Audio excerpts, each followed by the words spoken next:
When you look at this clip, please look at it with an open mind, no biases, and listen very carefully to what the rabbi is saying. I want you to listen to what he had to say when asked whether or not Charlie was turning on Israel. Give us our hindsight 2020, Rabbi Waliki. The wild conspiracy theories online on social media claiming that Israel and the Mossad are behind the assassination of Charlie Kirk because he was turning on Israel. Now, you spoke to him just hours before his death. Did you feel that that was the case, that he was in fact turning on Israel? Look, Lidar, I was in touch with Charlie on an almost daily basis for months, and he certainly had some disagreements with Israeli policy, and he criticized Israel where he felt appropriate. He sometimes believed things, like a lot of people do, that are out there in the media, and that was really the substance of our relationship, was checking on things and finding out the truth.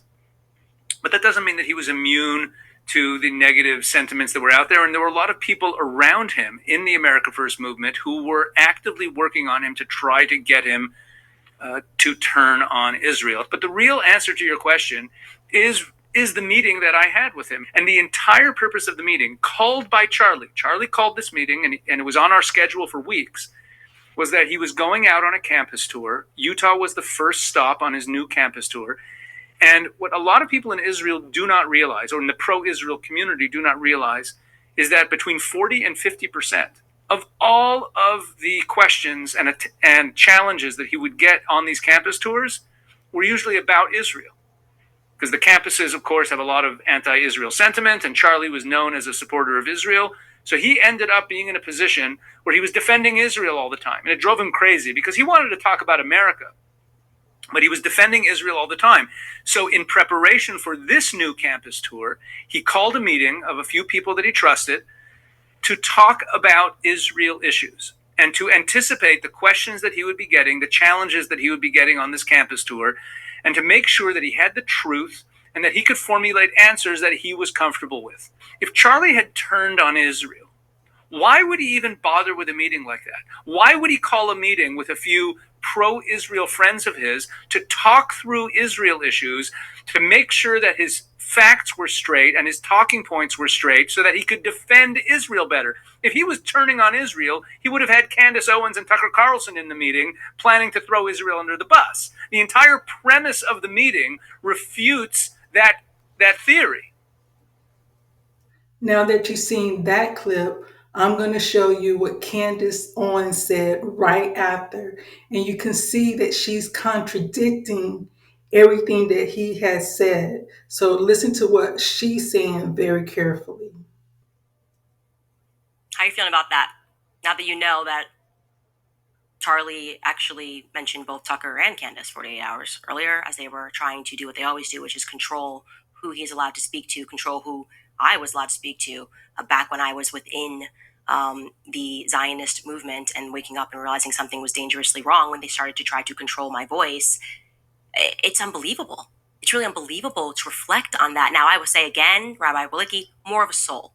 He's at least acknowledging that something was going on, right? I don't think he would have been comfortable pulling the Josh. It was great. It was amazing. Buy my book, right? He loved every second. He's amazing. Oh my God, he just wished he could have gone over. The one thing that hurt Charlie Kirk the most was that he would never be able to wear an IDF uniform. He just wanted to go fight for Israel. That's kind of the vibes that they were trying to put out there. At least Rabbi Waliki is like, he was under some pressure, okay?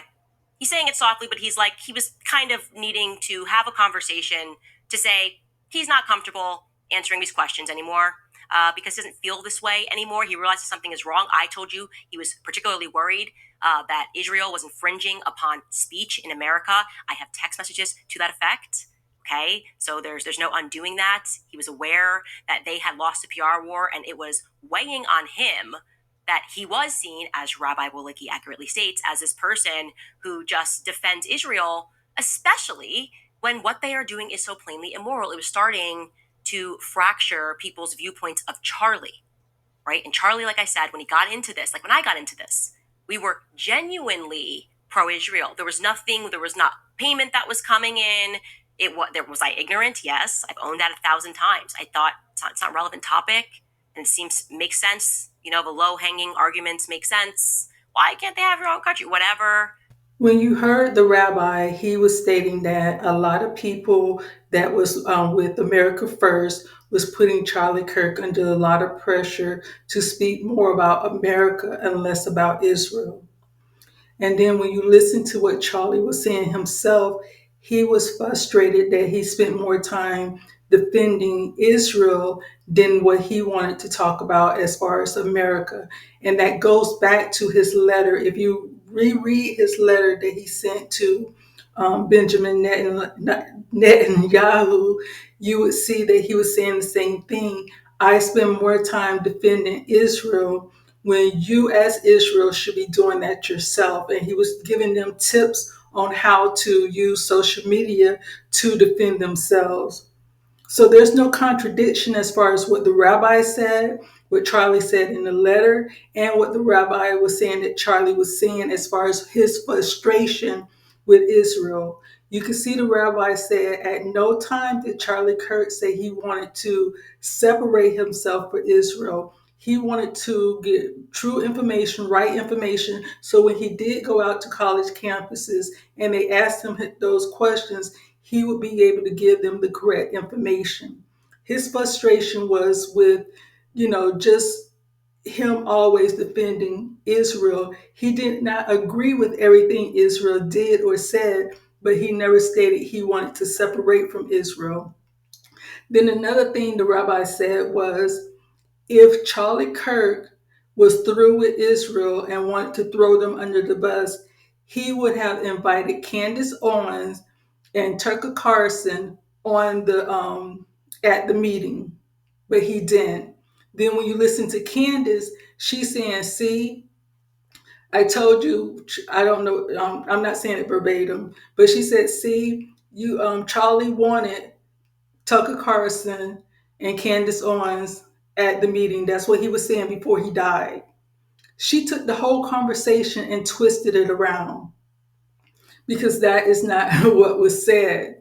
And this is very important. That's why I always say, don't get caught up in who's talking. Listen to what they're saying, and also listen to what they're not saying. And this is the situation with Candace. You have that she's doing a lot of talking, but she's not giving a lot of information. And then the information she's giving really doesn't prove anything either way.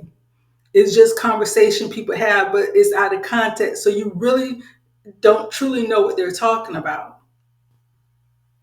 In this next clip, I'm going to show you, I truly in my heart feel that Candace Owens is talking about herself. They are dangerous and they are haughty and they are growing increasingly desperate, and panicked people that are evil in this way are not people that you want to play with, right? People are nervous. Everyone is feeling it. And that's why I decided that I don't know what's going to happen, okay? I don't know how many days I have on this planet. I do know what I'm fighting for, and I do know that this life is not it. It's not. I'm telling you guys, it's not. The people that want you to believe that it is, people that pulled you away from your faith in the first place, as I'm trying to demonstrate to you, did it because they knew they could further enslave you. They want you to be fearful of death. They want you to think it's it. They want you to think it's lights out, and then everything is over, and that you are not a soul, right? Because then they can get you to do things to guard what you have in this world. Follow their rules, to do things that you know are wrong because you need the money. It indoctrinates you into their matrix. And if you listen to what Candace just stated, that's why I say I feel that she was speaking about herself. That's what I feel in my heart. Because who is the they? You never see Jewish people going around trying to evangelize people. And then when Christians go out to evangelize people, they're just mostly spreading the good news, the gospel. They're still leaving it up to you to choose what you want to do. They're spending more time defending the faith against what other people are saying about Christianity or about Jesus. And even if you become a Christian today and then tomorrow you decide, oh, I no longer want to be a Christian, you can walk away. There's no threat on your life or nothing like that. So once again, who is they that is threatening you? Candace is the only one that was trying to get people to become, trying to get people to believe that Charlie Kirk was thinking about becoming getting into Catholicism, and also with the Muslim people, if you decide you no longer want to be Muslim, then you have to worry about your life. So once again, who is the they that's trying to pull you from your religion and make you afraid of death? Because with Christians, we say if you're a Christian and you die, you're going to be in heaven with Jesus.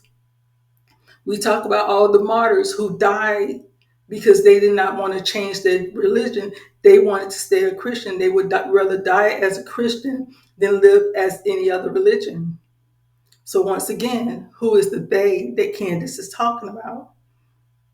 Like I said, Jewish people are separated. Jewish people say we are the chosen people. We're separating ourselves from y'all. That's their attitude. So who is the they that's trying to pull you from your religion and make you afraid of death? In my heart, I feel that Candace signed a contract that she's now realizing was the wrong thing for her to do. What I wanted to do, as I discussed yesterday, and which got picked up, was to create a kill switch, right? To realize that Kanye was kind of right. Never too late to say that Kanye was right. Kanye said that in order to be free, you had to violate these contracts. You had to recognize that your voice is being controlled. And Kanye did just that. It was really an act of bravery to free himself. But I have no doubt that the same people that were torturing Kanye, the same people that were torturing Charlie Kirk, Kanye died today, would be the first to eulogize him. I feel that. I do. I feel that. And I think it's important to share that information, as Kanye sent me all of the messages of people who were threatening him. I have them all. To information share with Max Blumenthal, with people, people all over the place, to send a package and say, if anything happens to me and it looks suspicious, release it all. It's not even about having an opposite and equal reaction. I want it to be an unequal reaction. I want it to be a mistake, because it catalyzes people waking up and learning exactly how this matrix works. Candace stated that she has a kill switch. So if anything happened to her, all this information she had would come out, because she's dealing with evil people. And when these evil people get scared, they want to turn around and attack people. So once again, who are these evil people that put death at the highest level? Because like I said, when you listen to what the rabbi was saying earlier, he did not contradict anything that was in that letter that Charlie sent to Ben Netanyahu. He did not contradict anything that Charlie was saying as far as having his frustration against having to defend the Jewish people. But he never once stated he was walking away from supporting the Jews, just like he never was walking away from his religion of being a Christian. But everybody wants you to be something else that's different from being a Christian. A true Christian is a follower of Jesus, is following the word of Christ. And also, when Candace mentioned kill switch, it made me think about the videos I was doing about Allie Carter. And in her videos, I kept saying all she's doing is throwing out all these conspiracies. She was always saying that she knew who was SAing kids. She knew who was doing all this dirt against kids. She had all this information. She had a kill switch. So if anything happened to her, she was going to let it out. And that's one of the things that frustrated me with her. If these kids are being SA'd now, why do they have to wait till you die in order to be saved? Give out the information so these people can be locked up. So that's how I feel that Candace is doing. God is a God. God is not a God of confusion. Candace Owens is going around just putting information out there with no proof. That's dangerous, especially in the time that we live in. Candace Owens is going out there just throwing information out there, making people confused. When you're confused, you're not focused. When you're confused, you can be manipulated. When you're confused, you can go into the wrong direction.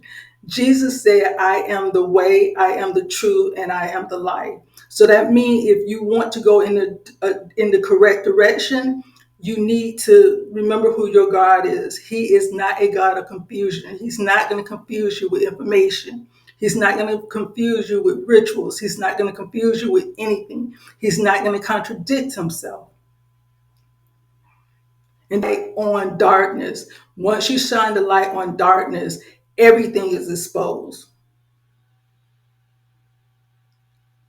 So she I feel in my heart that she did something that she really didn't realize what she was getting into by signing contracts. Now she's seeing behind the curtain, and now it's like, I'm stuck. What am I going to do? So I feel like part of that conversation was about her and her situation. She's throwing Jews in there, but I don't think it's really a conversation about Jews. As I always say, stay focused on Jesus. Read your Bible, study your Bible so you can know what's in it for yourself.